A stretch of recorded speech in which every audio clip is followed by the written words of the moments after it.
श्री तड़ित विनंद पीतांबरधारी श्री बालकृष्ण लाल की वाङ्मय प्रतिमूर्ति श्रीमद् भागवत महापुराण है।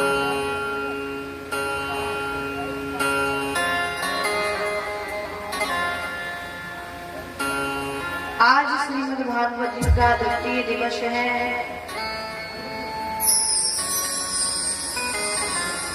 परम मंगल में परात्पर अखिलेश्वर अकारण करुणा भक्त वांछित कल्पतरु और बताया भक्त वांछित कल्पतरु भगवान की साक्षात वाङ्मय प्रतिमूर्ति श्रीमद् भागवत। ये कोई पोथी नहीं है, ये कोई किताब नहीं है। श्रीमद् भागवत साक्षात प्रत्यक्ष रूप में भगवान कृष्ण का वाङ्मय स्वरूप है।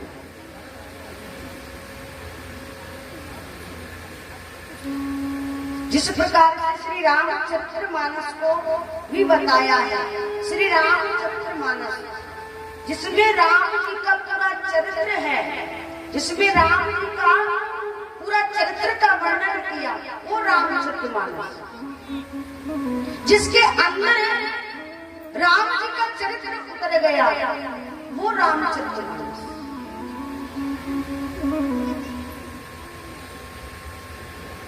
तो ये कोई पोथी नहीं है, कोई किताब नहीं है, ये साक्षात प्रत्यक्ष स्वरूप में मेरे ठाकुर विराजमान है।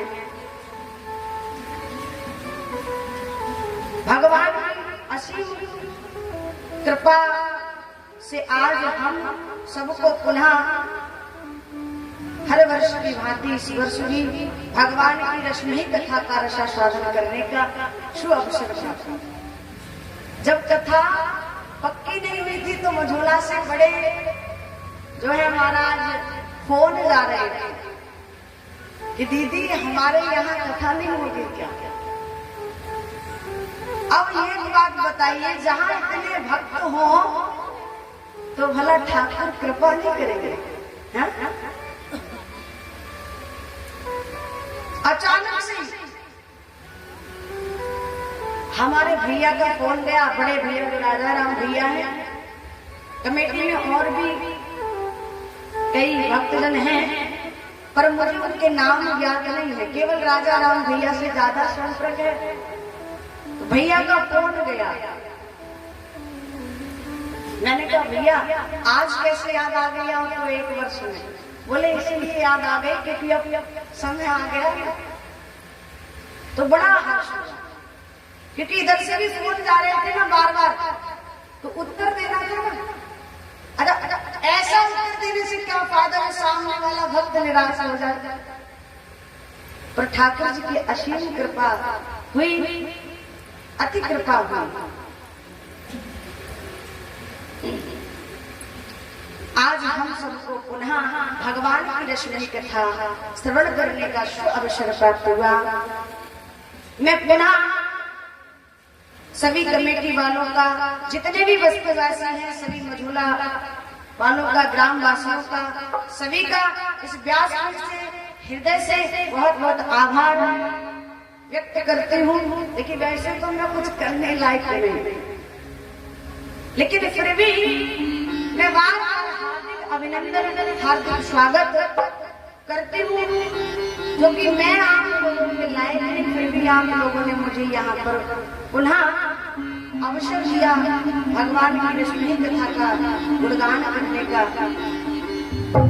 मैं भगवान से यही कामना करती हूँ कि प्रभु आप लोगों को गुना रात चौगुना बढ़ाता रहे, और ऐसे ही भगवान की रश्मि कथा का रसास्वादन करते हैं। बोली बाबे बिहारी लाल, बोली सियावर रामचंद्र भगवान। मैंने कल भी बताया, अति हरि कृपा, एक तो कृपा होती है और एक अति। यहाँ गोस्वामी जी ने अति लगा दिया। अति हरि कृपा जाहि पर होई, पाव देत यह मार्ग सोई। तो हम तो ये जानेंगे कि हम पर तो भगवान ने अति कृपा की, कृपा नहीं अति कृपा। तो भगवान ने पुनः अपनी भक्ति करने का अवसर दिया। 7 दिन में हम सब मिलकर के जो संकल्प लिया है उसको पूर्ण करेंगे। बोली बांके बिहारी लाल। अच्छा समय तो फिर कल की तरह ही हो गया, आज 50 बज गए। खैर कोई बात नहीं, एक घड़ी आधी बुनियाद है, ज्यादा नहीं तो एक घड़ी मिल जाए, एक नहीं तो आधी। और महाराज आधी ना मिल पाए तो उसमें भी आधी कर दो, इतना ही बहुत है। आएगा आगे की कथा में अग्रसर होते हैं। बोली बांके बिहारी लाल। बताया अकारण करुणा वर्णालय भक्त वाचित करो। भगवान क्या करते हैं? अकारण ही करुणा करते हैं जीव पर। क्या करते हैं? अकारण ही करुणा। संसार में कोई किसी पर कुछ एहसान भी करता है ना, कोई किसी पर कुछ कृपा भी करता है, तो पता है बदले में कोई ना कोई कारण जरूर है। लेकिन एक ठाकुर ही ऐसे हैं जो अकारण ही करुणा करते हैं, वो कारण भी देखा जाए।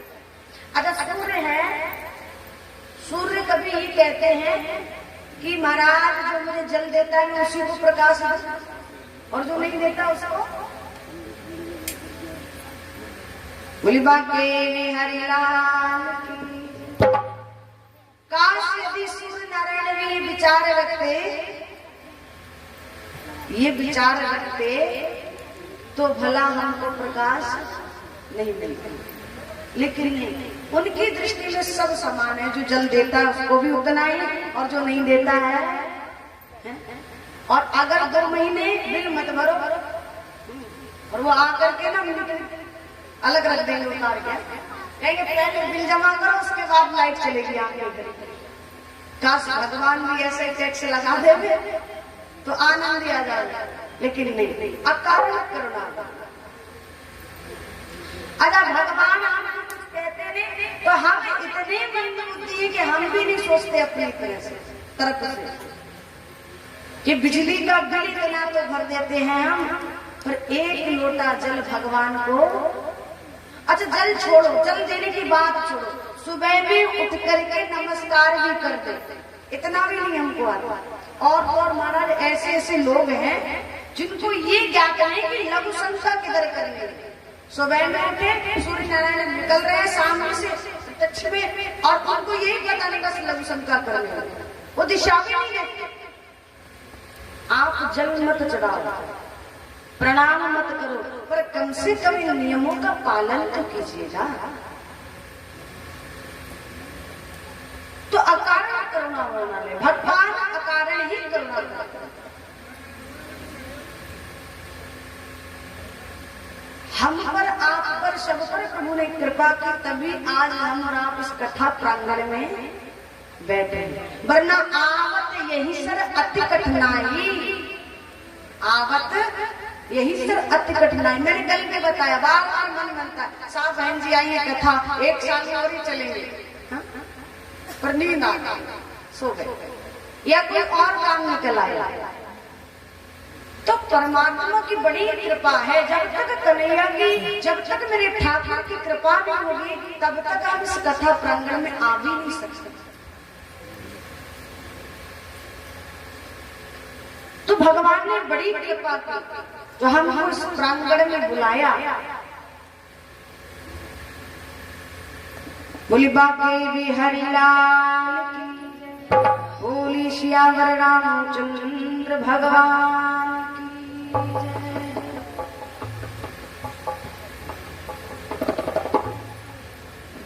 अरे भगवान ने कृपा की कि नहीं? कृपा की है। अच्छा क्या क्या बता, क्या कृपा? सब कहते हैं भगवान कृपालु है, दयालु है, भगवान कृपा करता। अरे साहब भगवान की बड़ी कृपा है, अरे साहब भगवान की बड़ी असीम कृपा है। भगवान ने क्या कृपा की। गोस्वामी जी सुंदर चौपाई के माध्यम से बताते हैं कि बड़े भाग मानुष तन पावा, बड़े भाग मानुष तन पावा, बड़े भाग मानुष तन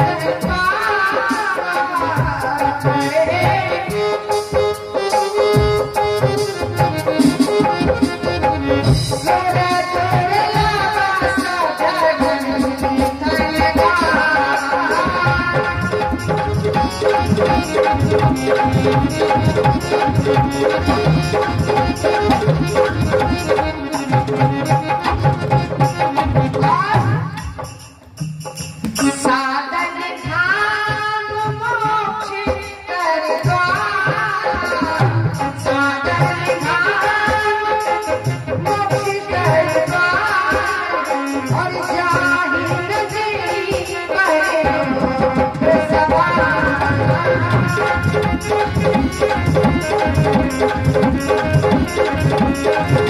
जाहि न जीहि करे मोक्ष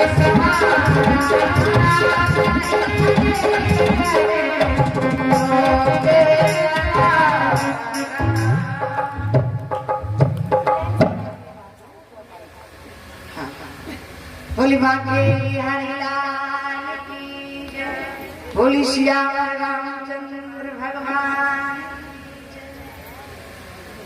तो बड़े भाग्य मानुष तन पावा। अब बताइए इससे बड़ी कृपा और क्या करेंगे भगवान। अच्छा मनुष्य शरीर दिया, दो हाथ दिए कितने सुंदर दिए ना, कोई कमी तो नहीं है ना हाथों। दो पैर दिए बिल्कुल ठीक ठाक है ना, पैर कोई दिक्कत तो नहीं। दो नेत्र दिए, कान दिए, कोई दिक्कत। तो ये परमात्मा की बड़ी असीम कृपा है। और पीछे से लिखा बड़े भाग्य मानुष तन पावा, सुर दुर्लभ सद ग्रंथ न जाना। और पीछे से गोस्वामी जी ने कहा कि साधन धाम मोक्ष कर द्वारा, और जाहि न जीहि परलोक। ये क्या है साधनों का, क्या है धाम। जैसे आप अपने घर से यहाँ आने के लिए बाइक की आवश्यकता पड़ी, क्या था वो साधन। कहाँ तक का, घर से मंदिर तक का साधन है ना। ठीक उसी प्रकार से परमात्मा के पास तक पहुँचने का साधन कौन सा है, ये मनुष्य देह, मानुष शरीर, और दूसरा कोई साधन नहीं। इसी साधन से हम परमात्मा को प्राप्त कर सकते। जाहि न जीहि परलोक सवार, जिसने इस लोक और परलोक को नहीं बनाया तो समझो उसकी जो योनि है ना, मनुष्य शरीर जिसने लिया वो व्यर्थ चला गया। 84 लाख योनियों में सर्वश्रेष्ठ बताया।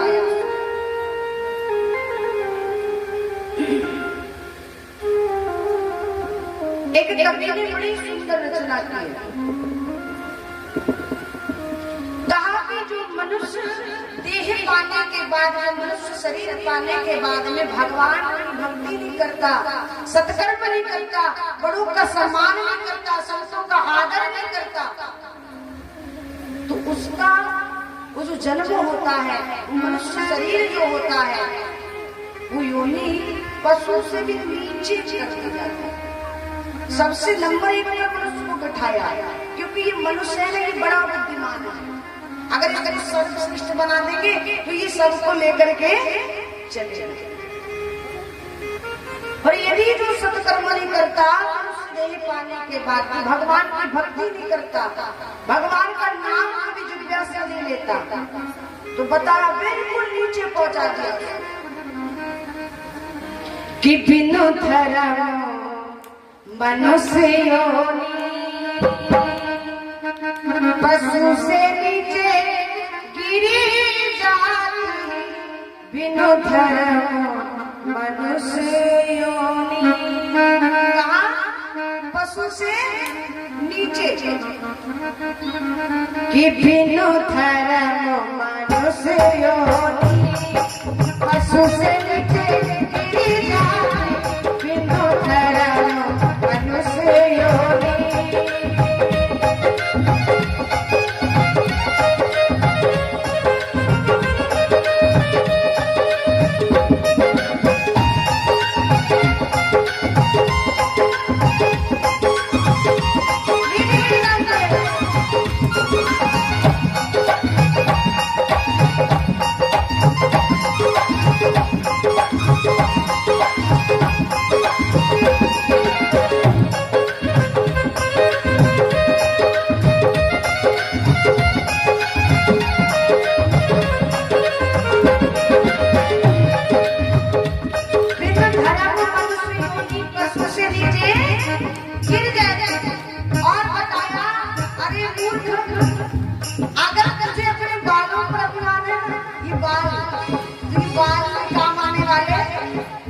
नहीं ये बाल साफ देते नहीं देते कई बार हमारा गैस की बीमारी लग जाती है पूरा गंदा हो जाता है तो बताया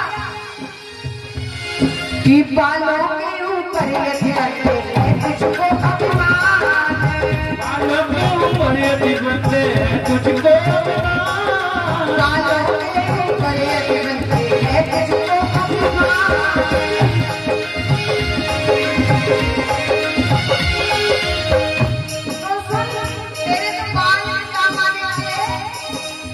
तेरे से तो अच्छे भेड़ के बाल हैं, कम से कम उन बालों से कंबल तो बन गई है, जो कि सर्दी में इस संसार वाले ओढ़ने के बाद सुख की शांति प्राप्त करते हैं। कि भेड़ों के बालों से बनते, भेड़ों के बालों से बनते कंबल वाले अनमान ओढ़ते दुनिया सुख का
मनुष्य के शरीर का एक ऐसा अंग है, पूरा शरीर सुंदर होता है और ये नाक है, ये टेढ़ी टेढ़ी हो जाती है थोड़ी सी, तो पूरा मामला गड़बड़, पूरा शरीर सुस्त है और ये नाक है ना, ये थोड़ी गड़बड़ कर देते तो पूरा ये है ना नाक, तो काफी यदि नाक तो मनुष्य की नहीं, किसकी? यदि आपकी नाक तो सुबह जैसी है, पक्षी की नाक नहीं बताई, इसकी नाक तो बताया कि नाक सुआ की आंख लगाती, नाक सुआ की आंख लगाती,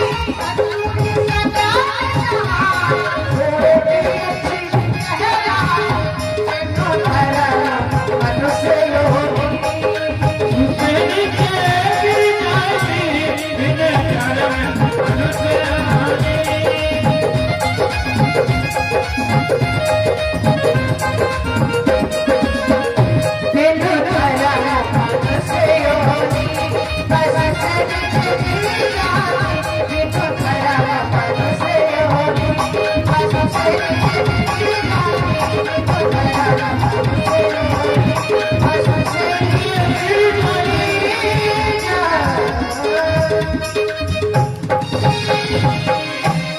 बांके बिहारी लाल।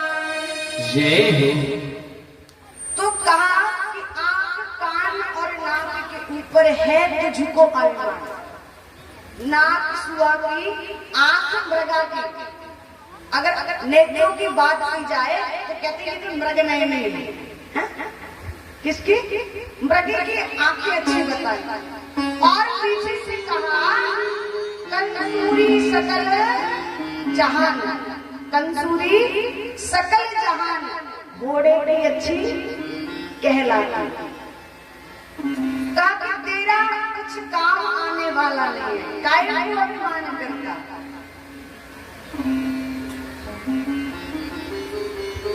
बोली बांके बिहारी लाल।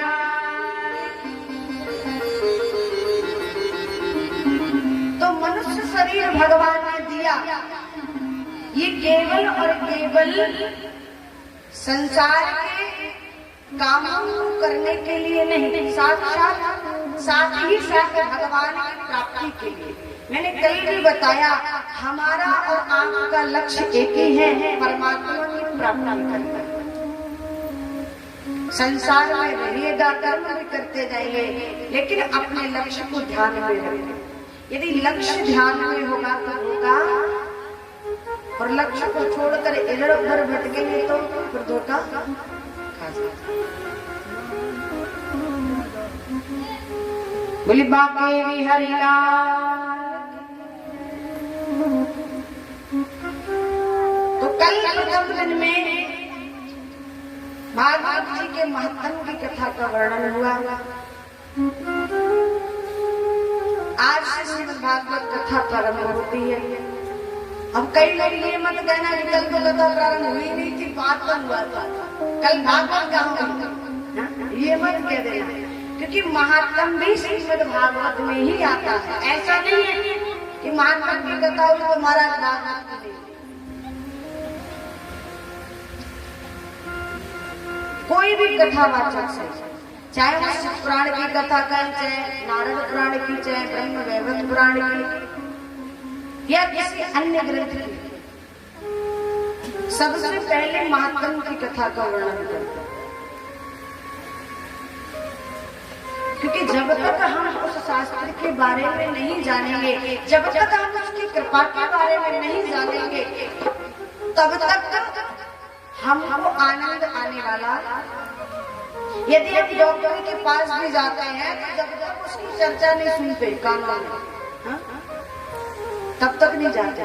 अगर कोई कहे हाँ हमारा जो फलाने डॉक्टर है ना, वो बहुत सुंदर, बहुत अच्छी दवाई देते हैं, तुरंत फायदा करते हैं, तो तुरंत जाते हैं। ठीक उसी प्रकार से जब तक महात्मा की कथा को श्रवण नहीं करेंगे, तब तक हमको कुछ समझ में आने वाला। इसलिए कल की जो कथा हुई वो महात्मा की कथा। स्वामी सूत जी महाराज कहते हैं शौनकादिक ऋषियों,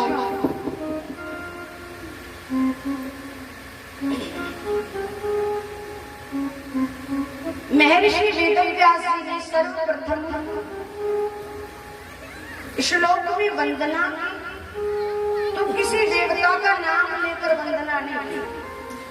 वैसे यदि करते तो श्रीमद् भागवत जी के प्रधान देव मेरे ठाकुर हैं, कन्हैया है, तो कन्हैया का नाम लेकर वंदना करते, लेकिन नहीं। श्री रामचंद्र मानस को उठा लीजिए, अगर उसको हम देखेंगे तो गोस्वामी जी ने श्री रामचंद्र मानस को लिखा तो वर्णन आता है कि सर्वप्रथम किसकी वंदना की, किसकी की? जोर से बोलो, आवाज नहीं आने वाली। सर्वप्रथम वंदना की किसकी? सबसे पहला श्लोक कौन सा है? वर्णा नाम अर्थ संघा नाम रसा नाम छत्र सामपी मंगला नाम चक्रतारो वंदे वाणी विनायक। यहाँ पर भगवान गोस्वामी जी ने, प्रभु ने दोनों की ही वंदना की, गणेश जी की भी और मैया सरस्वती की। क्यों? क्योंकि वो जानते थे कि यहाँ पर मुझे दोनों की कृपा की आवश्यकता है। यहाँ गणेश जी की भी कृपा चाहिए और माँ सरस्वती का भी आशीर्वाद चाहिए। अच्छा, पहले यदि गणेश जी को याद कर लेते तो मैया रुक जाती, मामला गड़बड़ हो जाता, क्योंकि गणेश जी विवेक के दाता है। जब तक गणेश जी की कृपा नहीं होती तब तक यहाँ बैठकर बोलने की सामर्थ्य, क्योंकि ज्ञान के दाता कौन है? गणेश जी। और वाणी की ये जो कंठ होता है ये कौन देते? ये सरस्वती मैया की कृपा। तो दोनों का ही नाम लिया एक साथ, वर्णानाम अर्थ संधान। आपने देखा है कई बार बड़े बड़े विद्वान लोगों को देखा होगा, इतना ज्ञान है अंदर, इतना ज्ञान है महाराज कहने से। अब गणेश जी की तो कृपा है पूरी, लेकिन सरस्वती जी की कृपा नहीं है। अगर उनसे कह दिया जाए हाँ भैया 2 मिनट आकर के मंच पर बोलिएगा, तो ज्ञान तो इतना भरा है महाराज, अगर लुटाए तो खजाना खाली नहीं होगा। लेकिन शब्द नहीं है, वाणी नहीं है, अपने ज्ञान को, अपने अंदर जो खजाना है उसको सामने वाले के सामने कैसे रखना? शब्द नहीं, क्योंकि माँ की कृपा नहीं। और कई बार कंठ इतना मधुर होता है पर शब्दों जो है ज्ञान अंदर नहीं होता, शब्द नहीं होते। अगर बोलने के लिए भी खड़ा कर दिया जाए तो कंठ तो बड़ा मधुर हमारा, पर अंदर से शब्द नहीं आते। तो ये दोनों ही कृपा जरूरी है। क्या जरूरी है? दोनों ही कृपा जरूरी। बोली वृंदावन बिहारी लाल, बोली राधा रामेश्वर का। तो दोनों की वंदना गोस्वामी जी। उसके बाद में गुरुजी की वंदना की, भगवान शिव जी की, फिर गुरुजी की, सीताराम प्रभु की, और उसके बाद में हमारा सबकी, अयोध्या की सरयू मैया की, कौशल्या मैया की, केकी मैया की, सबकी की। और बताओ चोटों की, लुटेरों की, किसी को नहीं छोड़ा, सबकी वंदना एक तरफ। जो है प्रभु की कथा को लिखने जा रहा हूं, अगर इन्हें को छोड़ दिया हो सकता है विधान डालना, तो क्या जा रहा है वंदना करते हुए।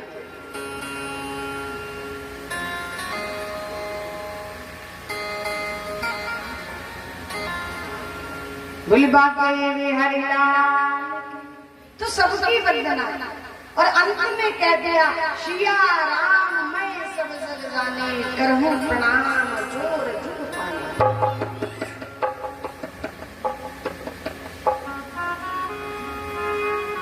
वर्णन आता है कि गोस्वामी जी ने जब श्री रामचरितमानस की रचना की तो संस्कृत में की थी, अवधी भाषा में नहीं की। सर्वप्रथम जब रामचरितमानस की रचना की तो संस्कृत भाषा में की। अब वो लिखते थे और सुबह में देखते थे तो पूरा साफ, पूरी रात मेहनत करते थे गोस्वामी जी महाराज, लेकिन सुबह में देखते तो सब साफ, बड़ा परेशान। मैं लेता हूँ, ना जाने कौन साफ कर जाता है। भगवान भोलेनाथ को चिंता थी, क्योंकि यदि संस्कृत में ये लिखी गई तो आने वाले समय में लोग इसका अध्ययन नहीं कर पाएंगे, लोग इसको जीवन में उतार के, क्योंकि संस्कृत सरल भाषा नहीं है। तो साक्षात वर्णन आता है, महादेव प्रभु ने आकर कहा, भगवान शिव ने आकर कहा गोस्वामी जी से, इसकी रचना संस्कृत भाषा में मत करो। बोले फिर? बोले इसको अवधी भाषा में लिखो, सरल करके लिखो। एक यही ऐसा ग्रंथ है।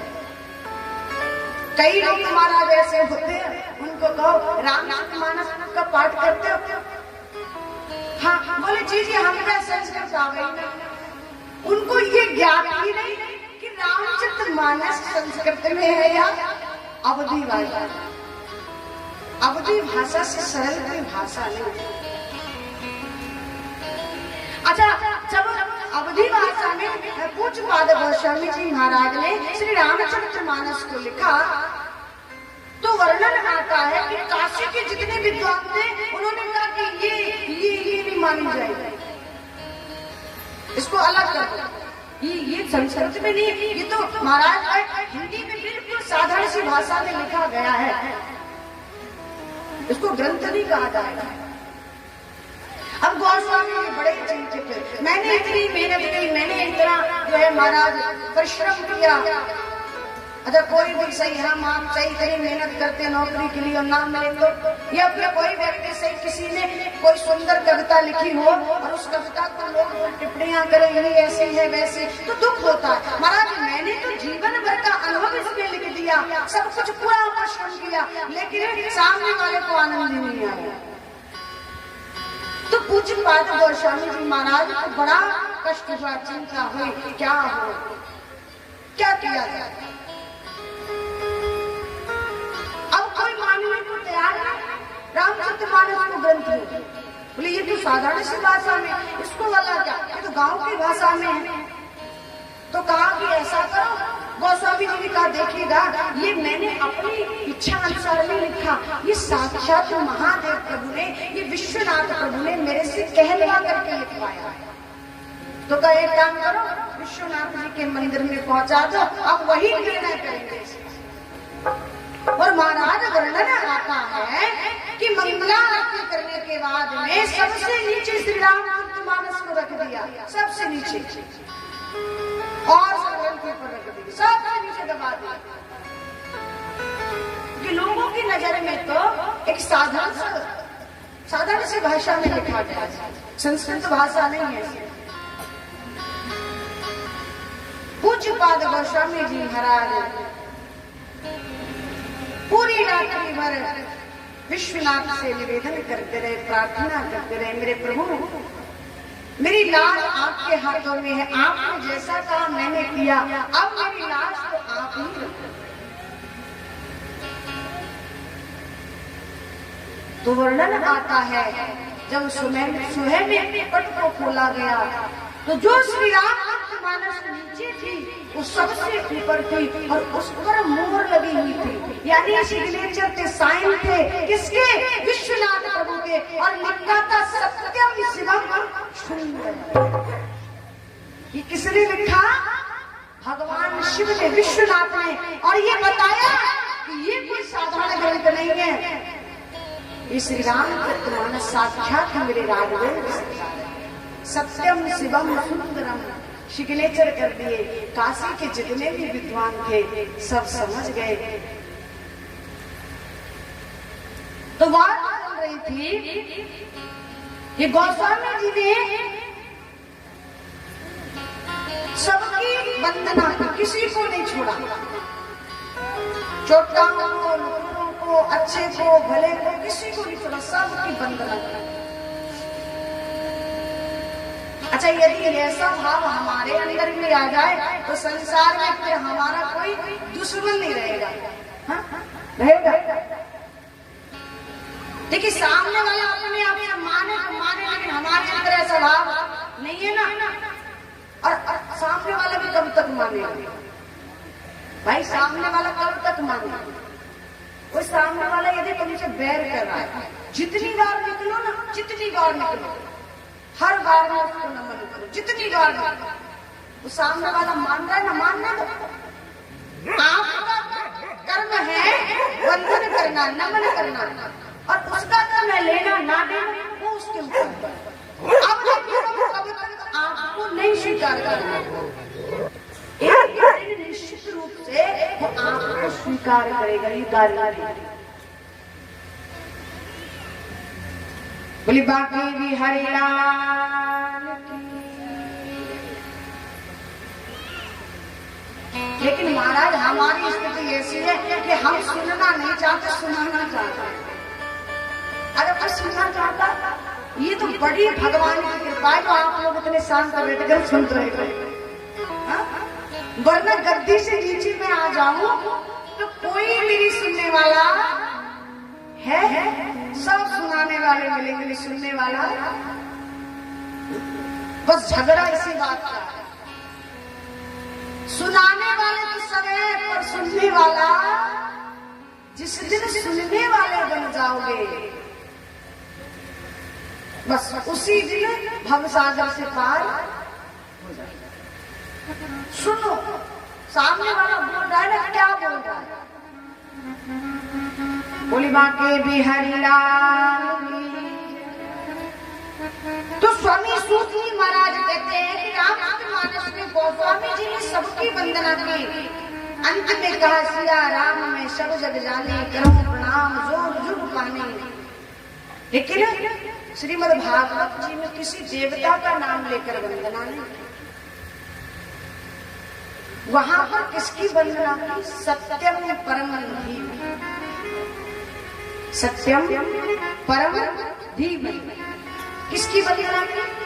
सत्य की। मैंने कल बताया ना सत्य के बारे में। सत्य क्या? जो पहले भी सत्य था, मध्य में भी सत्य है और अंत में भी सत्य ही बचेगा और कुछ बचने वाला वो कौन है? बस एक वही है, वो सत्य है। पर हम जो सत्य है उसको स्वीकार करना नहीं चाहते और जो असत्य है ना उसको सत्य मान कर बैठ गए। सामने वाला सत्य है भगवान, बस यही दुख का है। तो सत्य की वंदना की। किसकी वंदना की? सत्य की। सत्यम परम धीमहि। गोस्वामी जी ने श्री रामचरितमानस में सुंदर चौपाई के माध्यम से बताया कि धर्म न दूसरे सत्य समाना, धर्म न दूसरे धर्म न दूसरे सत्य समाना, धर्म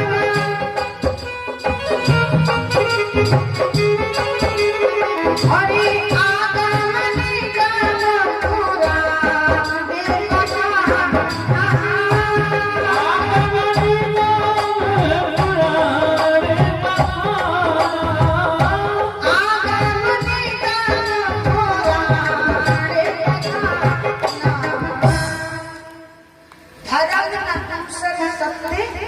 समान। सत्य की वंदना इसलिए की क्योंकि सत्य में ही मेरे राम प्रतिष्ठित है, सत्य में ही मेरे ठाकुर प्रतिष्ठित है। इसलिए किसकी वंदना की? सत्य। धर्म न दूसर सत्य समाना, आगम निगम पुराण। और पीछे से कहा ना ही असत सब पातक पुंजा, गिर सम होई के कोटिक गुंजा। अर्थात सत्य से बढ़कर दूसरा कोई धर्म नहीं और असत्य से बढ़कर दूसरा कोई पाप नहीं।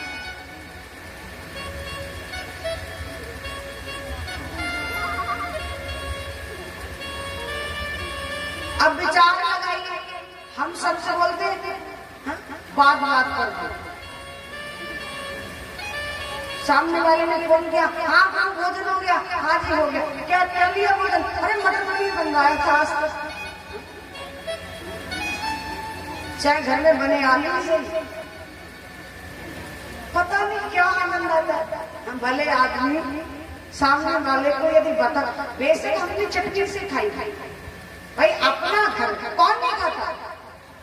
कई बार ऐसा हो जाता है तो चटनी रोटी भी खराब नहीं होती, पर महाराज बड़ी बड़ी करते हैं, खामा खाई का झूठ बोलते, खामा खाई लेना एक न लेना। तो धर्म न दूसरा, जीवन में संकल्प लीजिएगा कि हम कम से कम, देखिए झूठ तो बोलेंगे, हम मानने वाले हैं, मानने वाले झूठ तो बोलना है, क्योंकि हम हैं जीव और जीव का स्वभाव है झूठ बोलना। ये मानेगा नहीं, थोड़ी देर के लिए बैराग आएगा, हाँ साहब के बाद झूठ नहीं बोलेंगे, अरे यहाँ थोड़ा आंखें बढ़े और कोई बात आई महाराज जवान फिसल गए, तो हम झूठ बोलेंगे, मानेंगे नहीं। पर अपने जीवन में ये संकल्प लीजिएगा कि हम आज से कम झूठ बोलेंगे। यदि दिन में 10 बार झूठ बोलते हैं तो संकल्प लीजिएगा कि हम 5 बार बोलेंगे, 5 बार नहीं बोलेंगे, 5 आधा तक। और धीरे धीरे यदि हम ऐसा करें हो सकता है ठाकुर की कृपा हो जाए, हम नहीं छोड़ सकते। हाँ, यदि ठाकुर की कृपा हो जाए तो हो सकता है कि हम एक दिन झूठ बोलना बिल्कुल ही बंद कर दें। और असत्य से बढ़कर दूसरा कोई पाप नहीं। कितनी भी कथाएं सुनो, कितना भी यज्ञ करा लीजिए, कुछ भी कीजिएगा, पर जब तक अपने जीवन में संकल्प नहीं लोगे सत्य की वही। स्वामी सूत जी महाराज कहते हैं, हे स्वर्गादि ऋषियों, इसलिए मनुष्य को जीव को कम से कम झूठ बोलना चाहिए। वैसे तो बिल्कुल झूठ ना बोले, पर जीव है, मानने वाले हैं। हम कहें कि साहब हम झूठ नहीं बोलते, तो झूठ तो हम भी बोलते हैं, ऐसा नहीं, क्योंकि हम जीव हैं और जीव का स्वभाव है झूठ बोलना बंद नहीं करेंगे। स्वामी सूत जी महाराज से शौनकादिक ऋषि कहने लगे, प्रभु हम आपसे कुछ पूछना चाहते हैं। श्री सूत जी महाराज बोले, कहिएगा आप क्या पूछना चाहते हैं, बोलिएगा। बोले, प्रभु हम एक नहीं, दो नहीं, तीन नहीं, चार नहीं, हम आपसे आज 6 प्रश्न करना चाहते हैं, लेकिन जिज्ञासा, तर्क वितर्क से नहीं। किसी के पास जाओ, किसी से कुछ पूछना भी है तो जिज्ञासा होनी चाहिए, अंदर भाव होना चाहिए। ये नहीं साहब अपने आप को बड़ा महान समझ कर गए, तर्क वितर्क करने गए, तो सामने वाला बताने वाला होगा वो भी नहीं बताएगा। और यदि नम्रता पूर्वक बैठकर पूछेंगे तो निश्चित रूप से जो नहीं बताने को होगा वो भी आपको बताकर।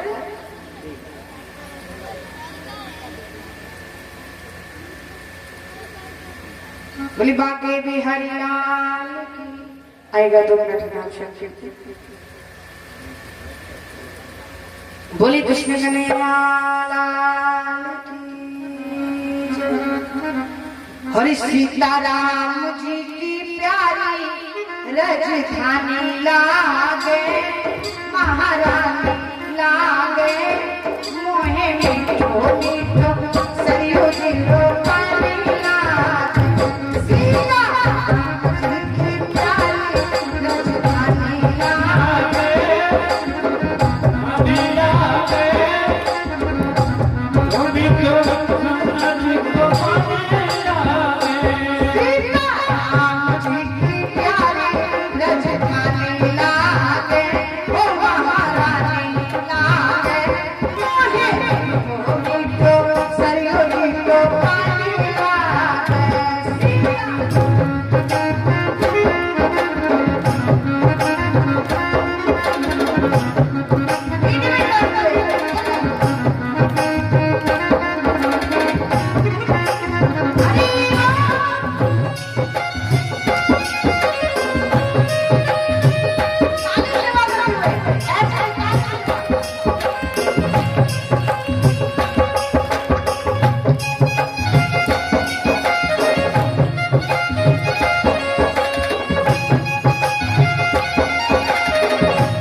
मीठो मीठो सरियो मीठो पानी लागे मोहे मीठो मीठो सरियो जीरो पानी लागे। बोली बाबे बिहारी लाल जय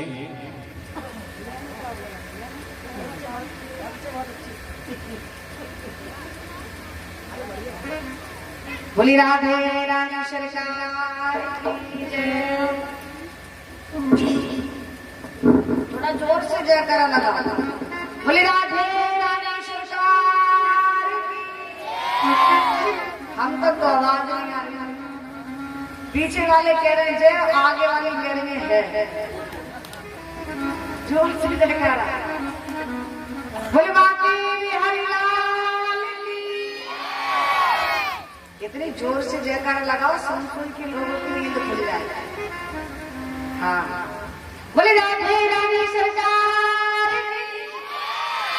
बोले कृष्ण मैया लाल की। जय जय। पीछे वाली कमाई करेंगे खान में आगे।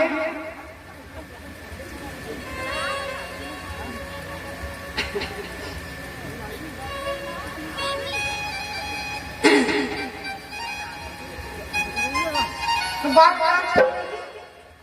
कथा कहाँ चल रही? क्या जो मझोला में चल रही है? हाँ हाँ जो चल रही है।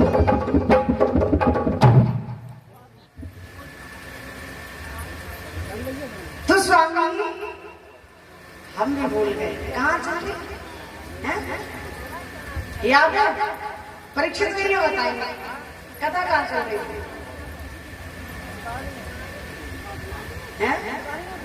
अरे भैया एक जगह हमने बता दिया है, चल सोरो गांव पड़े बड़े सोरो यहाँ बराबर में वहां कथा करे महाराज। अब मेरी तो आदत बन गई पूछने की। वो परीक्षित जी तो थोड़े चिड़चिड़े से थे। हाँ और परीक्षित महाराज बैठे हुए रोज कहूंगे से मैंने कहा परीक्षित जी ये बताओ कहाँ छोड़ी। एक दिन हुआ, 2 दिन, तीसरे दिन बोले तुमको कैसे लाए